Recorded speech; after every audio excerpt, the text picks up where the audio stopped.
Health doesn't always shout. Sometimes it whispers.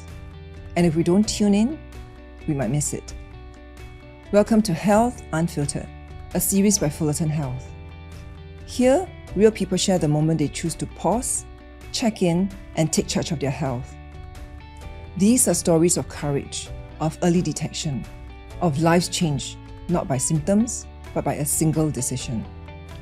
Because behind every diagnosis is a voice, a family, a future, and a reminder that the best time to act is before it's too late. I'm your host, Veronica, and I invite you to listen, reflect, and be inspired. This is Health Unfiltered. Let's begin.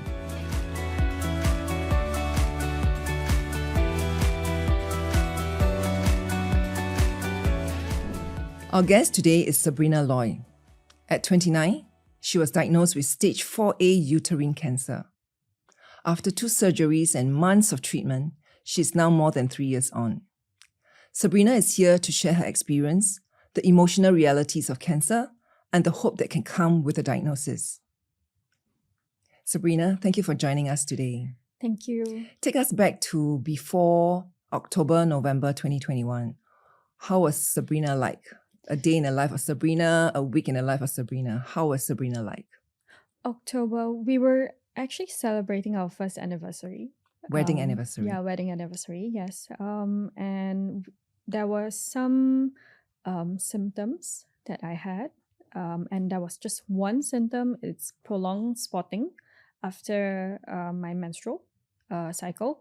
And I felt a little uncomfortable. So I went to the gynae and to check up. And we were also doing family planning as well. So I was like, okay, just in time. But the news, after getting biopsy and all that, and the news came out that I was diagnosed with late stage, and it was aggressive. And cancer. usually do you do regular health check? Yes, I do. When was the last time before October that you did a health check? February. I Of did the a same pap smear, year? I guess. And it didn't detect? No. What test did you do in February? It's just the usual pap smear. Okay. And I do it on a yearly basis. So pap smear is more for cervical cancer Yes, detection, yes. so it didn't detect this Yeah. cancer. Yes. And when you found out that it was stage 4A, what did the doctor tell you and how was your reaction? Okay, so when I did the biopsy, I recall it was on a Friday, and I had a few days of MC, and then the nurse didn't actually wait until my last day of MC to call me and say, okay, you probably would want to come down to take a look at your report. But she probably gave me some hints to get somebody to accompany me, but I probably didn't get it. I'm like, are you unwell? Like, no, I'm not. I'm very good. So I went down myself and I took the news by myself. By yourself. By myself. At that moment when the Yeah. doctor say, Sabrina, I'm afraid it's stage 4A uterine cancer, what went through your mind? I kind of like stunned for a couple of seconds. But to me, at that point in time, my in-laws and mostly my in-laws and my husband, because they were looking at grandchildren, and both me and my husband love kids. So then we have that thought about, oh, I can't bear kids. And we have been, planning for this, and the results came otherwise, right? So then I felt that, what should I do now, right? Then I told the doctor, okay, there's nothing that we can move forward. There's no way that I can, freeze my, the ovarian and all that. So it's too late already at that stage. So then, I just asked the doctor what to do next. Yeah. Were you very calm or were you very scared or were you just angry with what you heard? I was actually pretty calm. I was actually surprisingly calm when I got the news. And I straight away asked the doctor what to do next. And then the doctor said, oh, you need to do MRI and all that. But the reaction came when I had to video call my mom. I had to video call. I called my husband, but he was in office, and it was the first few days of his work, new job, New era. new role. So then, okay, I'm probably busy, and then I video called my mom. So And you haven't that's- told him, you didn't tell him when he was busy? Yeah, until he called me back. Yeah, after the call with my mom. And the call with my mom made me burst into tears. Where were 'Cause you? Where were you when you called her? I was in front of the doctor.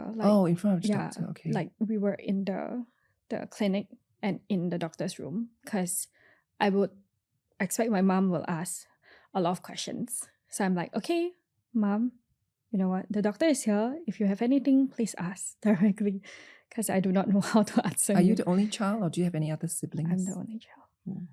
Yeah. And I'm sure your mom must have been Yeah. scared to death, right? Yeah. She was quite panicky, and it was quite crazy. Sounds like you're very close to your mom. Yeah, I am. To be the first person or second person that you video call. Yeah. Did the doctor explain to you your condition very clearly? Did you understand your condition? Yeah. Or were you just, thinking otherwise? So at that stage, the doctor didn't really tell me that it's stage 4A, because that is for the oncologist to decide after the operations and all that. But during that time, the results came out, the biopsy results came out. It was aggressive, and it was where it was spreaded, like where the tumor was. Yes. Okay. Yeah. And then from there, then we had to do all the MRI and CT scan right away. Right away, on the same day? We scheduled, because that was already after lunch that I was there. So we scheduled 7:30 a.m. the next day. Yeah, we did all the scans the day after. And when you went home, you told you spoke to your husband on a call when he called you, right? How was his reaction? I think he was pale. Pale. He is actually quite fair, but he was pretty pale and stunned. So I was telling him that, the third person I called was my friend, which is also an insurance agent, my insurance agent. So I told him it's okay, because you have a business meeting, you can come later. I'll settle this first. But he rushed to the clinic right away. Yeah. You were 29 then? Yeah, I was 29. Just starting your life with your husband, thinking of having babies. Yes. And did the doctor tell you, Sabrina, I'm afraid you can't have babies anymore? Yeah. Because at that point, the doctor said you need to do high likely you need to do a full hysterectomy. Yeah. Like everything needs to be out, just to make sure that to reduce the risk of spreading. Yeah. So from the time of diagnosis to the time of going under the operating table, how long was that? Less than 2 weeks, actually. Less than 2 weeks. Did you have time to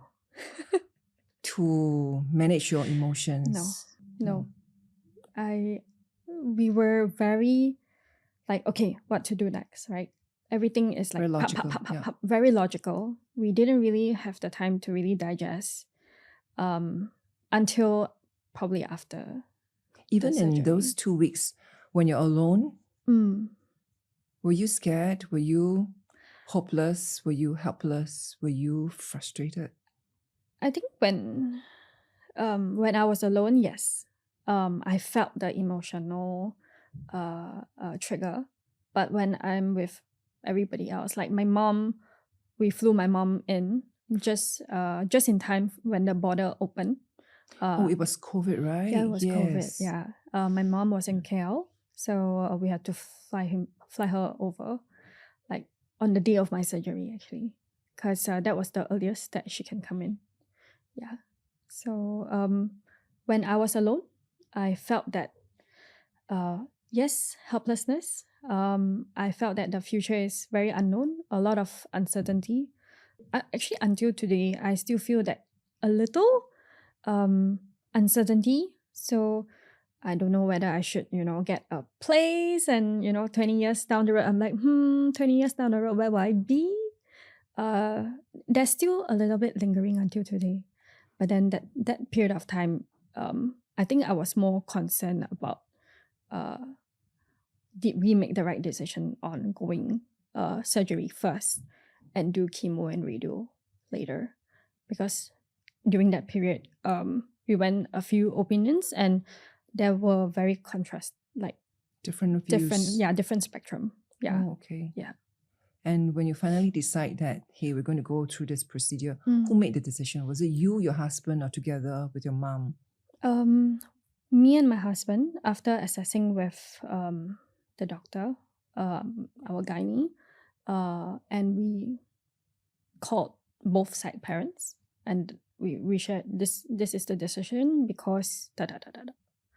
And they said anything that we go, we choose. Yeah, they will support.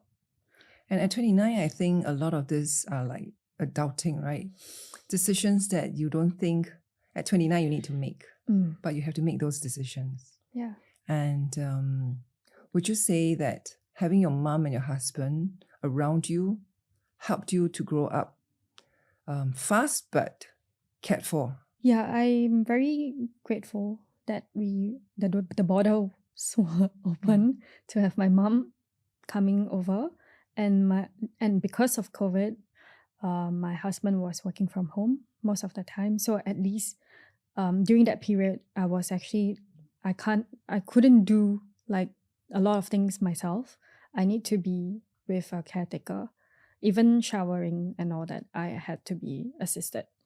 So sure. having them physically and mentally be supporting, I think it made me have the comfort. Like I felt being cared for. I'm sure there are different worries on different days, different time of your, journey. What was the biggest worry you have then? I think it's more of that when will this entire journey end, like the treatment, because I had to go through like two surgeries at once, and then I had to go through all like chemo and then radio, and because of the wound from my open surgery, it's kind of like the open, like my I think it was that long, and because it had it took about 1 month plus at least to heal, and it kind of like because the healing affects the starting of the chemo. My understanding is when you do chemo, you cannot have open wound, like open, so it kind of like delayed. We initially planned on finishing everything by August, but it delayed until October. Yeah, so then my thinking is like, okay, when can I be independent, standing on my feet myself without being assisted? That was, I think, my biggest, not say worry, but my biggest thing that I need to tackle. And your mental state at that time, how was it like? I'm sure there's a lot of emotions. I'm sure there's a lot of pain, physical as well as deep inside you. How about your mental state? I think my mental state, I'm blessed that my husband is a very positive. He's a very positive person. So my mom is a little pessimistic, but getting influenced by my husband, we are all more positive. So having that, as well as my in-laws, they are in China. So they have been very supportive. Every now and then they'll, ask. At the point where I found out the actual diagnosis, my in-laws were saying, whatever decision you do, your health is the most important. No kids, it's fine. Totally okay. Just take care of your health first. So this has been supporting me in a way that I need to make sure that I'm healthy. I go through this mentally health. I mean, the mental health needs to be good. When you ask about my mental state, mostly positive, because I was trying to brainwash myself to be more positive, looking at videos about traveling, because I love traveling. I love getting out of the house. So I'll look at like different videos on traveling to like see, okay, where should I go next, you know, and then I'll Plan do it out. I'll do that planning so that the days go by faster. It distracts you. Yes. And it gives you hope that, hey, I can go to this Yeah. place Yes. when with my husband, with my Yes. mother. Yes. Yes. And that's your mental state, very strong, very positive. Thank goodness you have all these good people that surround you, your loved ones. Was there a time when you feel like giving up because it was too painful? Because you said your treatment 6 months, 9 months, right? After operation, chemo, radio. I can imagine it takes a toll on your body. Yeah. It must have been very, very painful, right? Did you feel like, at any point in time, did you feel like giving up? I think for chemo wise, I think the doctors were well prepped about, you know, the side effects of the chemo. But the radiotherapy hit me. Like on the first day, I vomited like almost immediately, like, and I had to go through 30 sessions. I'm like, oh my God. Awful. Yeah. I think it's because the area that they look at is, it hits the gut in a way, so then they kind of like reduce it. So I think radiotherapy, chemo was bad because I felt it was not very nice, the experience, because I had to force myself to eat because we have that metallic taste, and then your whole body is numb. You cannot walk. Even from my bed to the bathroom, it was just like a few meters. I couldn't do it myself. So I think that period of time I felt that I didn't feel that I want to give up, but I just felt like, why like this? You know, when can I get over this? So every single time it's like, okay, well, just when can I get over it? Instead of, can I give up? You know, I can't. I couldn't give up, because if I don't finish the entire process, and I can't do the things that I want to do. So yeah, for sure. Yeah. And now after 3.5 years, 4 years, just hit 4 years. Just hit 4 years. Where are you in terms of your headspace, in terms of your life, in terms of what you wanted to do before this happened? Currently, I think I am slowly going out of that, because usually people will say you need to monitor for 5 years, and then you have like graduation certificate, and then you'll be like monitor it on a probably a yearly basis instead of like biannually and all that. In terms of my current status, mentally, yes, I am. I feel that the mental state is very important. You cannot be treating yourself as a patient. Like if you think that you're a patient, it will send some signals to your body, and you start to feel uneasy. So my mental state now, or my where I am now, is I just behave like everybody else. Like as though you're not unwell. Yeah, as though you don't feel unwell anyway, right? Do you? No. Yeah. There are some side effects permanently.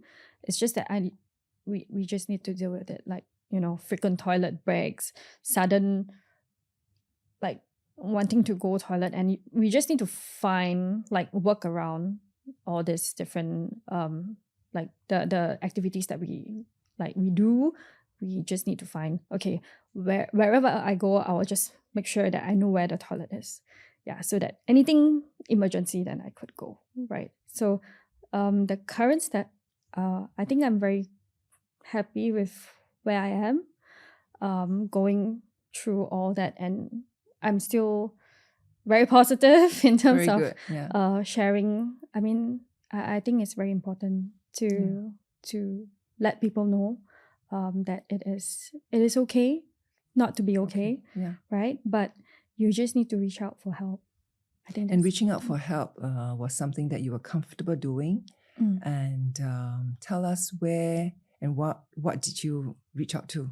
At first, I reached out to my relatives and friends. Like at first, when we were finding for doctors for first, second opinion, third opinion, that journey started. And because my surgery was 2-in-1, and it was quite crazy because I did the biopsy and it wasn't approved by my insurer, and therefore I had to pay a lump sum before they discharged me, which was 100K. Yeah. And yeah, so, and from there, I think it's more of the mindset that we have. We will just say, okay, this stage is going to be over. We will just strive on, and I mean, health cannot be bought, but money can always come. You can earn it. Yeah. Right? Yeah. Yeah. So besides psychological, emotional, financial was also a burden. Yes. It hit you, right? Yes. And especially when you're just 29, you're just building up your career. Yeah. Is there something that you think still bothers you today? Are you afraid of anything else moving forward? Like, will it come back? Will it this and that? I think that still Lingers. lingers somewhere at the back of my head, knowing that there may potentially be a probability, even though it's probably low. And the doctor say, okay, you are the 2% out of so many people getting this condition at the age of 29. But I feel that it's I mean, I still have that.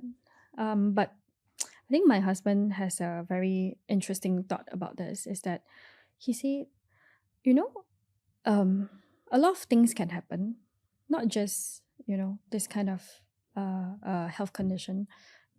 Accident is also possible. You walk out, at somebody, reckless driving, who knows, right? So all this, like, things may happen, but why do you need to hold on to this, where we will tackle it when it comes? Just live to your fullest every day, so that you don't need to worry. Don't worry about things that hasn't happened. Just live to the fullest. Overthinking. Overthinking, correct. And I think your story is very powerful, because I think a lot of times people have cancer at very late stage of their life, right? Maybe 50s, 60s. To have had cancer, such aggressive one, like you said, at 29, your story become very important to remind people, young people as well, to do their annual checks, take care of their health, prioritize their health. And do you think your story will be able to do that for the audience? And if it does, what is the message you want to share with them? I think for in terms of having diagnosed at 29, it doesn't mean that your life is, like that's it, right? It's kind of like a blessing in disguise to me, is because probably when you're younger, you have your body can take on more, and it's a bit more, you can recover faster. So in a way, it's a blessing in disguise, means that you can still strive, right? You're 40 years down the road, you are getting at an earlier stage, and you could still do what you want to do, right? But in terms of the message that I really want people to get is, do your checks. Very important. Do not think that you only find out when you find out. You should at least do some prevent or detective measures. It's important. And you really want to prepare for anything, rainy days like this. And even though people that are diagnosed at a later stage, I feel it's also very it's also crucial for them to seek help. Yeah. Especially the medical. Sure. Yeah. And you're right. I think early stage, late stage does make a lot of difference in finding out. And some things are very silent. Some things happening in our body are very silent. Yeah. Just to share with you, my father recently has been diagnosed with stage 4 or advanced throat cancer. And the first question I asked the doctor in the family consult, right? I asked him, how did it happen? Like, how quickly does it take for it to become so aggressive? Yeah. And the doctor said months. So he could have gone for a check in this month and he didn't detect anything because there was no symptoms. But when it happened, it developed so aggressively and so quickly. So definitely the treatment would have been very different for him. And let's say for yourself, if you have been detected very early, it could have been less painful. The journey could have been a bit less aggressive for you. Yeah, so early detection is very important. I think this is the message we also want to share with the audience, that we need to prioritize our health, because it's not just about ourselves, it's about our loved ones. I'm sure your husband, your mother, who have journeyed with you, have gone through a kind of pain they never wanted to have for you and for themselves. So we need to take care of ourselves and make sure that our loved ones are also being taken care of. If there's one message, Sabrina, that you want to share with you want to say to your husband, your mother, what would it be? I would want to say thank you very much for all the love and care that I've received the past couple of years. Without them, I wouldn't be here mentally and physically healthy to be able to move on with my life, and I don't feel like I'm a patient anymore. Very good, because I think you're like a sunshine lady, right? You bring a lot of joy to your family, and I think by sharing this story, I also learn a lot from you and understand how positiveness can help to make life much better, even when we are unwell. So thank you very much, Sabrina, for joining us today and for sharing your story. Thank you so much for having me. Sabrina's journey from diagnosis to treatment to rebuilding life shows the emotional and physical realities many cancer survivors face. Her story is a reminder to pay attention to your health, trust your instincts, and never delay checkups or symptoms. Thank you for tuning in to Health Unfiltered. We'll see you in the next episode.